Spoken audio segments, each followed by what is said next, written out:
হরিনাম সংকীর্তন কেন করব? হরিনাম এটা হচ্ছে মান, লজ্জা হচ্ছে আজকে তো হরিনাম করছি, কালকে যখন পাড়ায় বেরোবো, কি গো অমুকের মা, খুব তো কাল হাত তুলে তুলে সে তোমার কে নাচ ভাবে বিভোর হয়ে গেছিল বুঝি, এটা হচ্ছে লজ্জা। পাশের লোক দেখে ফেললো না তো, এর কানে গিয়ে চুপি চুপি গসিপ করা, লজ্জা। আর ভয় কি জানো মা, যদি সুর আর তালে ভুল হয়ে যায় তাহলে কি হবে? কিন্তু ভগবানের কাছে তো আমরা তার সন্তান, সন্তান যেমনই করুক না কেন ভগবানের সেটাই যেন মধুর লাগে।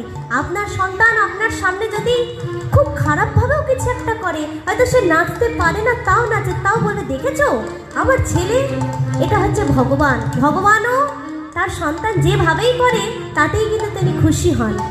সেই জন্য একটু জোরে জোরে করব, মান লজ্জা ভয়কে ত্যাগ করে দিয়ে করব। আর তাছাড়া আমি তো আপনার মেয়ের মতো, এত লজ্জা কিছু নেই। সবাই মিলে একসাথে এসেছে ঠাকুরের নাম করতে, আরেকটু দ্রুব আহ্বা তুলে আরেকটু আনন্দ করে করব, কেমন? জোরে জোরে হরে কৃষ্ণ হরে